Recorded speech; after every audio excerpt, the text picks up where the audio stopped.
Hi friends, எல்லாருக்கும் வணக்கம். இப்போ நான் இந்த வீடியோ காட்டுறது சைதாப்பேட்டில் ஆர்ச்சிக்குள்ளே போயிட்டு அந்த மார்க்கெட் லெஃப்ட் எடுத்து போய் நேரமாக பிரிட்ஜ் ஏறி இறங்கினா இந்த ஹாஸ்பிட்டல். இது சென்ட்ரல் கவர்மெண்ட் ஹாஸ்பிட்டலு. இந்தியாவிலேயே 2 இடம் தான் கட்டி திறந்துருக்காங்க. ஒன்று டெல்லி, இன்னொன்று சென்னை. இது திறந்து ஒரு 6 மாதம் ஆகுது. ஆனால் வெளியே யாருக்குமே தெரியல. இது யாருக்குன்னா 60+ தான் இங்கே அட்மிட் ஆகும். எல்லாம் ஃப்ரீ.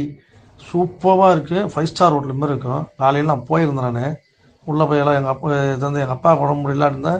சரி சொன்னாங்களான்னு போய் பார்த்தேன். என் ஃப்ரெண்டு ஒருத்தன் சொன்னான், போனேன். ஒரு ஆதார் கார்டு சம்மரி எடுத்து போயிட்டு பேஷண்ட்டை என்ட்ரன்ஸில் விட்டோம். அவங்க எடுத்துன்னு போய் உள்ளே எடுத்து போயிடுவாங்க. 2 சிஸ்டர் நம்ம அட்டெண்டர் எதிர்க்கு வெயிட்டிங் கார்டு இருக்குது. 100 பேர் தங்கலாம். அங்கே 24 hours tea coffee free plus 3 வேளை அட்டெண்டர் 2 அட்டெண்டருக்கு காலைல பிரேக்ஃபாஸ்ட்டு சாப்பாடு டின்னர் எல்லாம் ஃப்ரீ. சூப்பராக நல்லா பண்ணி வச்சுருக்காங்க. யாருக்காவது நம்ம வீட்டில் 60+ யாருன்னா ஏதாவது உடம்பு ப்ராப்ளம் தயவு செய்து தான் கூட்டி போங்க. பியூட்டிஃபுல் ப்ரைவேட் ஹாஸ்பிட்டலும் போகாதீங்க. இது சென்ட்ரல் கவர்மெண்ட் முழுக்க இது திறந்து 6 மாதம். நம்ம சென்னையில் இருக்குது. எனக்கே தெரியல, இன்றைக்கி தான் போய் பார்த்தேன். Okay, thanks.